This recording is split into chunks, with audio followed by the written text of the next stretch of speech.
छत्रपती शिवाजी महाराज यांच्या 352व्या शिवराज्याभिषेक सोहळ्यानिमित्त किल्ले रायगड सज्ज झालेला आहे। शिवभक्तांमध्ये उत्साहाचं वातावरण असून छत्रपती शिवाजी महाराजांच्या चरणी नतमस्तक होण्यासाठी शिवप्रेमींनी अगदी सकाळपासूनच रायगडावर गर्दी केली।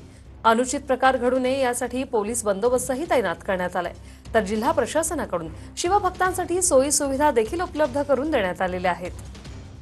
हे लाईव्ह दृश्य आपण पाहतोय। शिवराज्याभिषेक सोहळ्याची कशी जय्यत तयारी करण्यात आलेली आहे।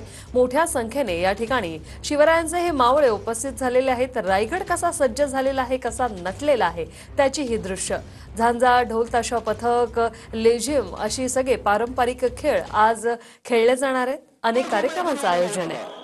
याचं कारण असं आहे की या त्या तटबंद्या आहोत, त्या तटबंद्यांकरता आपल्या बापदादांनी प्राणाचं बलिदान केलं होतं। या उभा राहाव्यात, जिवंत राहाव्यात, टिकाव्यात याकरता आपल्या बापदादांनी प्राणाचं अर्पण केलं होतं आणि आपण त्यांचे वारसदार आहोत। हे किमान आज आपल्याला या परिस्थितीमध्ये बघायला मिळते। पुढच्या पिढ्यांना आपल्याला या चित्रामध्ये दाखवावं लागेल की बघा रायगड असा होता, प्रतापगड असा होता, आणि ते होऊ नये त्याकरता माझी विनंती आहे की त्यावर कुणी बसून त्याचं आयुष्य कमी करू नका।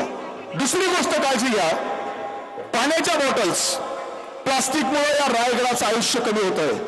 सातत्याने दरवर्षी आम्ही आवाहन करतो की आपल्या सोबत जी पाण्याची बॉटल आणली ना, तुम्ही आणू नये याबद्दल आमचं दुमत नाही। आणली असेल ना, जाताना आपल्या पिशवीमध्ये सोबत घेऊन जा, कारण आपण करतोय ते शिवकार्य हे सगळे माणसं राबतायत ना।